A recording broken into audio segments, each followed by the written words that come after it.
the divine souls. Yesterday I was explaining to you about Srishti, about the origin of the universe. And I explained that there are three prevailing theories about the origin of the universe, three possible theories. Number one, the universe created itself. Number two, the universe didn't have to create itself because it's always existed. Or number three, God created the universe. So I disproved the first two of those. In other words, I explained that the universe cannot create itself because what is the universe made of? It's made of energy. And that energy is lifeless and mindless. In other words, it doesn't have the ability to think that now I have to manifest myself into the form of the universe. So some other power has to activate this material energy. In Sanskrit terminology, we call this material energy Maya. So Maya cannot create the world on its own. It's impossible. Number two, could this world simply have always existed? I disproved that theory also using logic, that we see the things in this world, the very building blocks of this world, are all nashwar. Nashwar means capable of being destroyed, always temporary and changing from one state into the next. Nothing permanent in this world. So when the very building blocks of the world are not permanent, how could the world itself be permanent? It's not the nature of the world. Permanence is not the nature of this world. So it doesn't make logical sense to think that this world has just always been here and will always remain. So the world didn't create itself. The world hasn't simply always been here. The third possibility is that God created the world. But I told you yesterday that I was going to disprove that theory also. How could none of them be true? This world could not have been created by God in the way we think. God is involved, certainly. But when we say God is the creator of the world, the way that people think of God as the creator and what his actual role is are very different. First of all, understand that the three things that exist are all eternal. Ajamekam lohit shukla krishnam bahvi praja srijamanam sarupa ajo hyeko jushamano nushete jahatyenam bhukta bhogamajonya. Shvetashvatara says that God, the souls, and Maya are all aj. Aja. It means unborn. They have no beginning. And they have no end. All three have existed forever. Gyagyo dvavaja vishanisha vaja hyeka bhoktri bhogyartha yukta anantaschatma vishvarupo hyakarta trayam yada vindate brahmametat. Shvetashvatara again says that God, the souls, and Maya are all eternal. None of them was ever created, and none of them can ever be destroyed. They are shashvat, eternally existing, and it is impossible to destroy them. There is no fourth thing that exists. There are only these three: God, the souls, and Maya. So if all three are eternal, meaning none of the three ever began, and none of the three can ever be destroyed, then what did God create? There are only three things that exist. No fourth thing, no fifth thing. Three things that exist.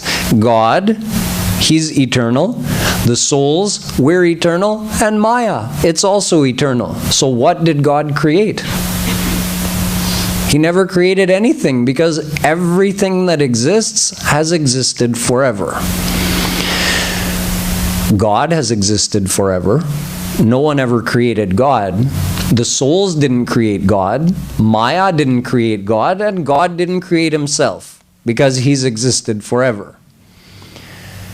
But in addition to that, God didn't create the souls. And the souls didn't create themselves, and Maya didn't create the souls. The souls have existed forever. And God didn't create Maya, the souls didn't create Maya, and Maya didn't create itself, because it's existed forever. So again, the question is, what did God create? Nothing. Looking at the other side, God can never be destroyed, Maya can never be destroyed, and the souls can never be destroyed. In other words, God can't destroy Himself, the souls can't destroy God, and Maya can't destroy God. Similarly, God can't destroy the souls, no soul can destroy himself, and Maya can't destroy any soul. And thirdly, God cannot destroy Maya, the souls cannot destroy Maya, and Maya cannot destroy itself. So all the three have no beginning and no end. Someone might think that that's great, that God can't be destroyed and the souls can't be destroyed, but it would be nice if Maya could be destroyed. How will we reach God if Maya is not destroyed? Well, actually, Maya doesn't have to be destroyed. Maya ka atyanta bhav kabhi nahi ho sakta hai, and it doesn't need to happen. All that has to happen is you have to be released from Maya, like a prisoner released from jail. The jail doesn't have to be destroyed. There are other prisoners still residing in the jail, just you need to be released from the jail. So uncountable souls have been released from Maya, and Maya is still here for those of us who haven't surrendered to God in order to become released from Maya. So Maya will never be destroyed.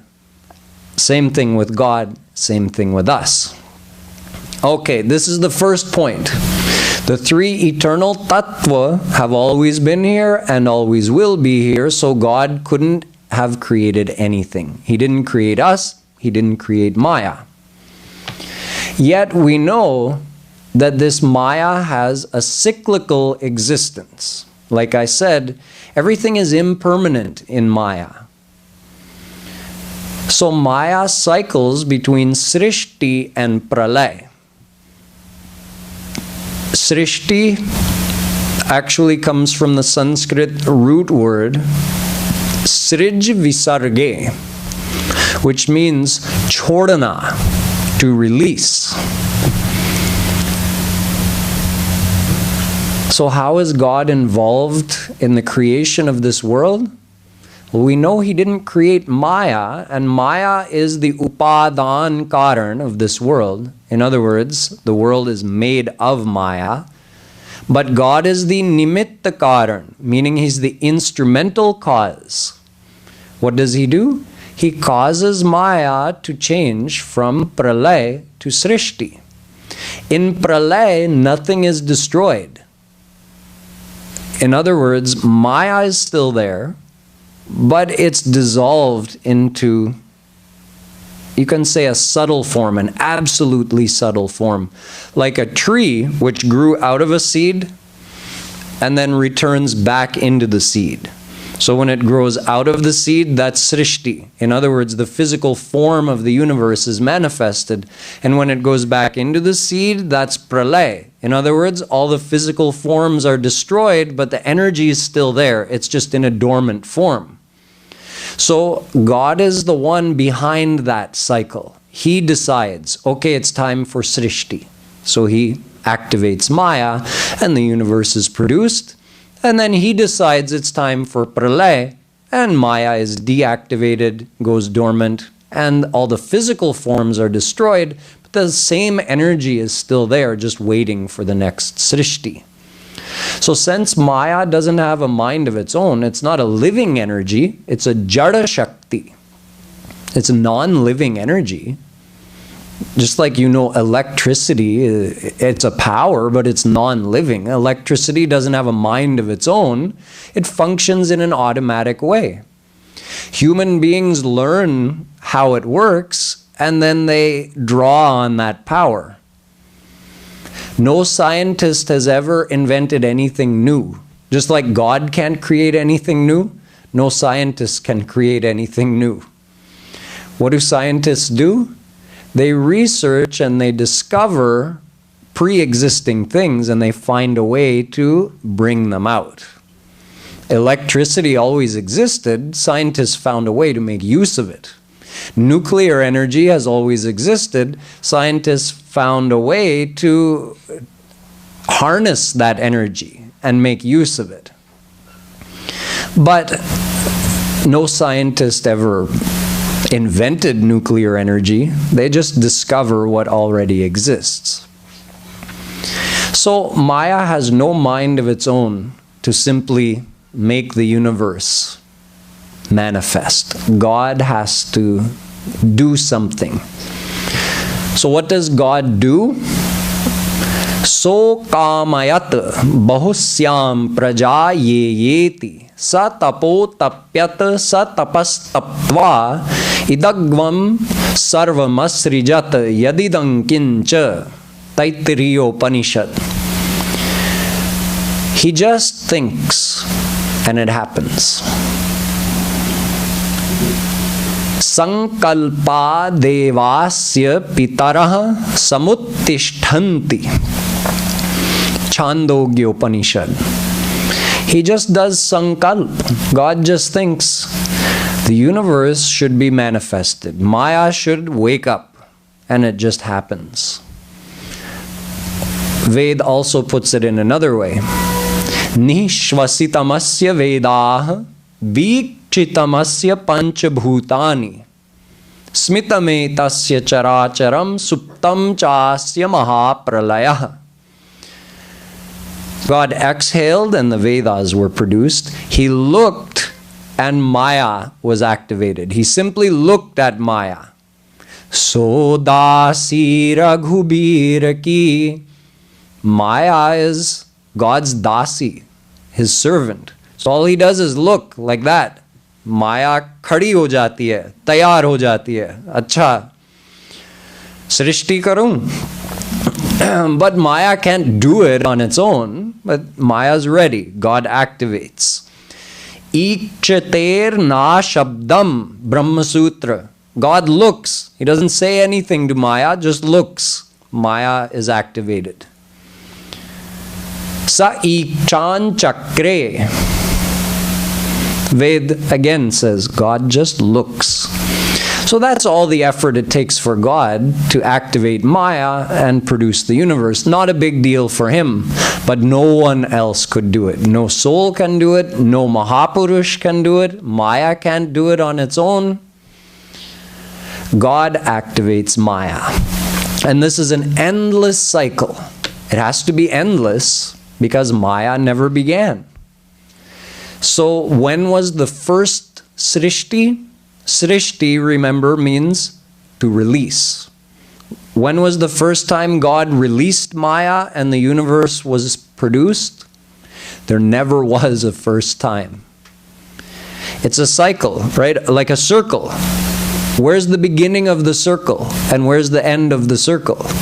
There's no beginning and end of a circle. It just goes round and round and round. So there's no beginning to this cycle of Srishti and Pralay. It goes on and on. It will go on forever. And it had no beginning. There never was a first Srishti. So now we understand why, on one hand, we say God is the creator, because Maya could not create this universe on its own. Maya has to be activated by God.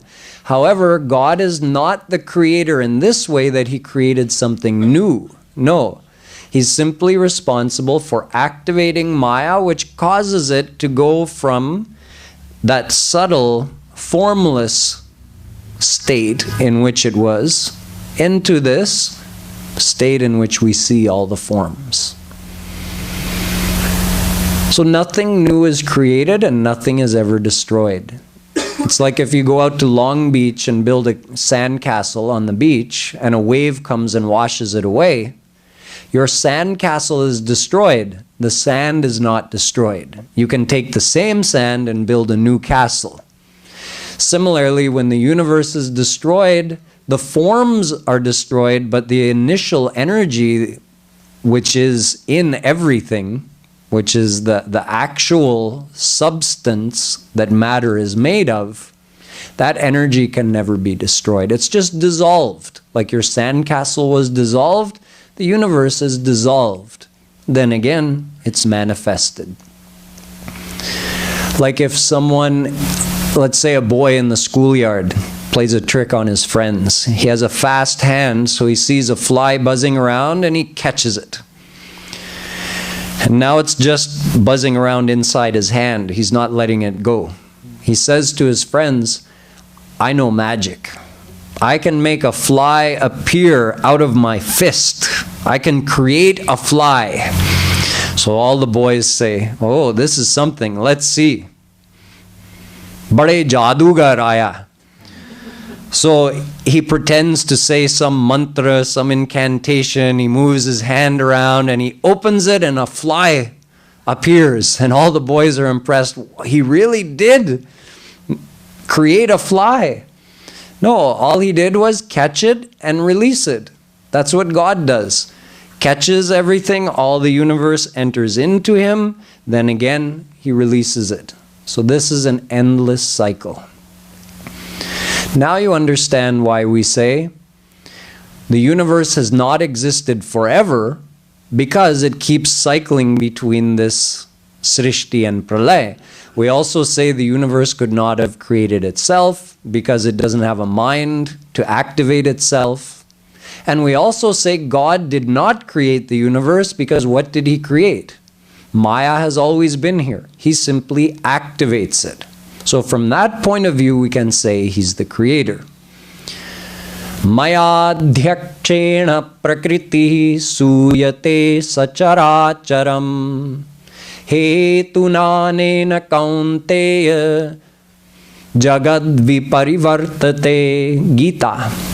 Shri Krishna says, I am the adhyaksh of Maya. In other words, I'm overseeing and supervising everything. So I activate Maya, but Maya functions according to its own nature.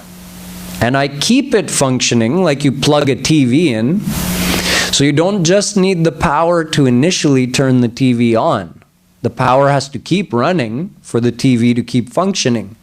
So God initially powers Maya to wake it up, and he keeps powering Maya. That's why everything is functioning in this universe.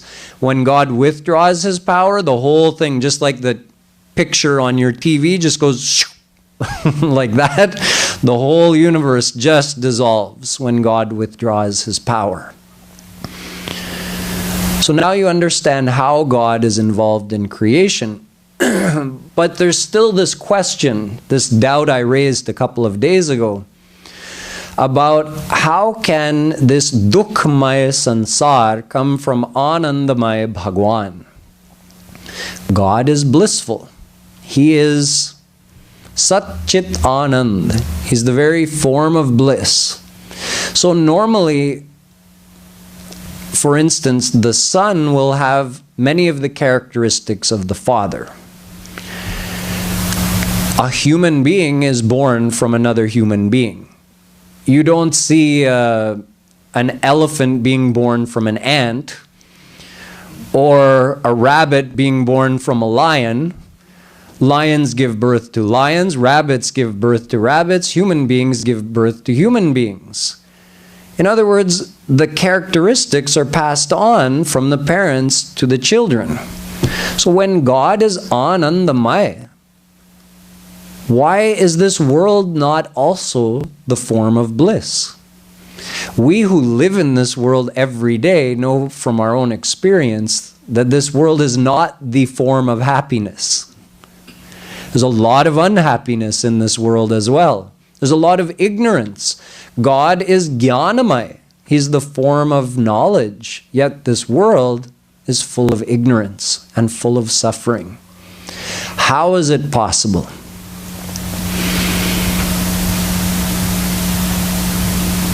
Again, we come back to the same philosophy. God did not give birth to this world. God did not create something out of nothing. This world, meaning Maya, the Mayic energy. This Mayic energy has always existed. It was never created by God. If God created something, then you could say, okay, why did you make it like this? He never created Maya. It has existed, this Jada Shakti has existed forever. All God does is activate it and deactivate it. So it's like if you go and see a cricket game for the first time and you're not familiar with a 5-day test match. And let's say you go on the second day and you're sitting there in the stands waiting for it to start. It's 10 a.m., so the match starts. And you say to your friend sitting beside you, hey, it's not fair. This batsman who's starting off today, why does he already have 99 runs on the board? That's no fair. And why are there already 2 outs? Shouldn't they all start on an equal playing field? So your friend explains to you, this is a 5-day match and this is day 2 of the match. That batsman made 99 runs yesterday. So when they took rest at the end of yesterday, that's how far he had gotten, so that's where he starts from today. And there were also 2 outs at that time, so they start with 2 outs today. Same thing with this world. We complain, oh, it's unjust. Why should that person have more favorable circumstances than I do? It's all carried over from the previous lifetime. God is involved indirectly because Ishvaraha Karanam Karma Phalya Darshanat. Nyaya Darshan says that karma cannot fructify on its own. Our karma that we do also doesn't have a mind to come automatically and give us the consequence of the karma we do. God has to do that. But he does it exactly and precisely, just like the umpire keeps track of the score. Exactly like that, God keeps track of our karma and gives us the consequences. So it's all the result of what we did in the past. Surya Chandrama Saudhata Yatha Purvamakalpayat Rigved. God simply produces the universe exactly as it was before. According to our karma, totally, completely guided by our karma, the universe is manifested. So who is responsible for the way the universe is? We are. God is indirectly responsible because he activates Maya. He makes everything happen according to the past karma of the souls, but it's not according to his ichha. It's not just on some whim that God is making this happen or making that happen. It's exactly according to our karma. So this sansar, we're going to see in a few days when I talk more about the nature of this world. This world is neither the form of happiness nor the form of unhappiness. It's a Jada Shakti. It's a lifeless energy. According to our own attachments in this world, we get happiness or unhappiness from the objects of the world. And as far as the physical discomfort, illness, or comfort, pleasure that we get from this world, that is because of our past karma. So physical suffering or comfort is because of our past lifetimes karma, and mental reaction to everything is because of our worldly attachments. So it's not the world's fault and it's not God's fault if we suffer. It's our own doing. It's our own past karma and it's our own present attachments. These are important doubts to resolve, as I mentioned. If we're trying to develop our faith in God, we have to remove all of these doubts. And this is a very common doubt. Why is there suffering in the world? If God is kind, why would He make a world with so much suffering? So now you understand that God did not make anything. Maya is eternal. And Maya has three qualities. I explained to you yesterday. Sattva, Raj, Tam. Sattva, the positive quality. Raj, in-between quality. And Tam, the negative quality. These three qualities are innate in Maya. They're inherent. So God didn't make good and bad. Good and bad are inherent qualities of Maya. Sattva, Raj, Tam. Just like Maya is eternal, Sattva, Raj, Tam are eternal. So God didn't make Maya, God didn't make Sattva, Raj, Tam. The universe is manifested and Sattva, Raj, Tam are activated. That's it. Then, according to our own karma, we get more suffering or more pleasure in this world. That's it. So God is not responsible for our suffering or our pleasure in this world. It's all our own doing. And God didn't make the world a miserable place. The world has its own inherent good and bad qualities, and more good may come to someone or more bad may come to someone, but only according to their karma, not according to any whim of God. Because samoham sarva bhuteshu name dveshyosti na priya. Gita. God is samadarshi. He's totally non-biased. He looks upon everyone the same. So we can take responsibility for our own situations in this world, for our own suffering, for our own pleasure, and not blame God and not blame the world. Know that it's all the outcome of our own past karma or our present attachments, which are causing us to have emotional ups and downs in the current situation. But there's another question. Okay, we accept that God did not create anything. He didn't make Maya. Maya is what it is. He doesn't make any soul suffer or have pleasure. That's all according to the soul's karma. It's not according to some random happening. But there's still the question, why did God put us in this Maya in the first place? Okay, Maya is what it is. God didn't create good and evil. We accept that. Good and evil are also eternal because they're eternal qualities of Maya. And Maya has existed forever. But God, why did you put us here? You could have let us stay in the divine world with you. What a wicked trick. That's something a Rakshas would do. Would any good-hearted person throw some soul, go down in Maya and suffer? Let's see if you can become surrendered to me. Hey, have fun in Maya where you get attached to everything and forget about God. And oh, by the way, the ultimate aim of your life is to attain God by surrendering to Him, but you'll never do it because you're too attached in Maya. Does God have fun watching us do that?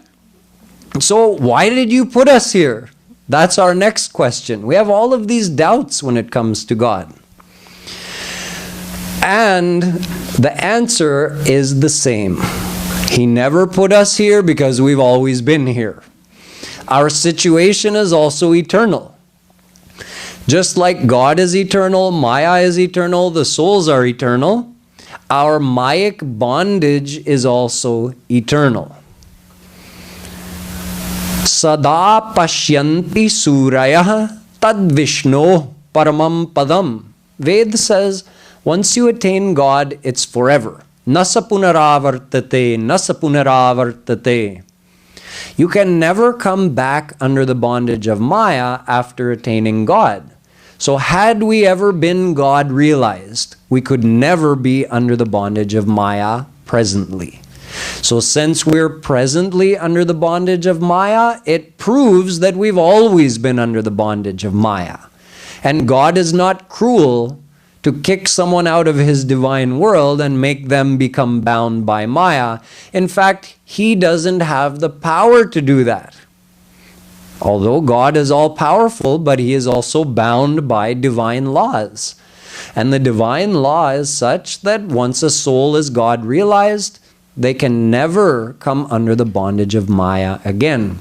They can visit the Mayic world, but even then they're not bound by Maya. They come of their own free will, and they leave of their own free will.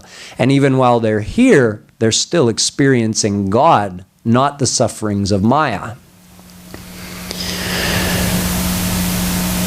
This is difficult to grasp and accept, that the situation we're in today is the situation we've always been in. But it makes sense. If you trust in God's graciousness and his kindness, you know that he could never take us from a divine situation and make us be in this material world. Why would he do such a thing? Even we wouldn't do such a thing to our worst enemy. Why would God do that to us? So we must have been under the bondage of Maya forever. But this Mayic bondage doesn't have to last forevermore. It has existed since eternity, our Mayic bondage. It's not enforced. It's eternally existing, but it can be ended through God's grace when a soul surrenders to him. So this eternal cycle of Maya going from Srishti to Pralay, back to Srishti, again Pralay, during that time all of us have also been caught up in this cycle. Not only our own cycle of birth and death, but the Srishti and Pralay of the universe. During Srishti, we're active. We get birth in one species or another. We're active until the next Pralay. And during that Pralay, just like Maya dissolves and stays within God, all of the souls become dormant and also rest within God.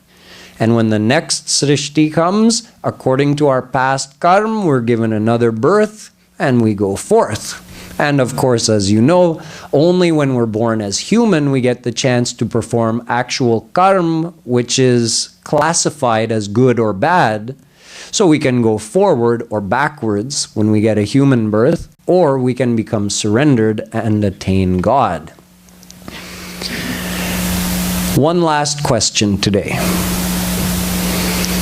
We know now that God never created Maya, and he also didn't create our Mayic bondage. We've been under the bondage of Maya forever.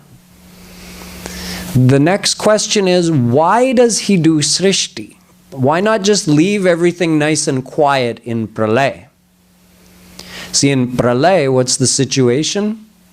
All those souls who were suffering under Maya, they're still under Maya, but now they're resting and they're not aware of anything. Like if someone hits you on the head really hard and you go unconscious, you're out cold. No pain at that point. You only feel the pain when you wake up, right? So it's better to stay unconscious.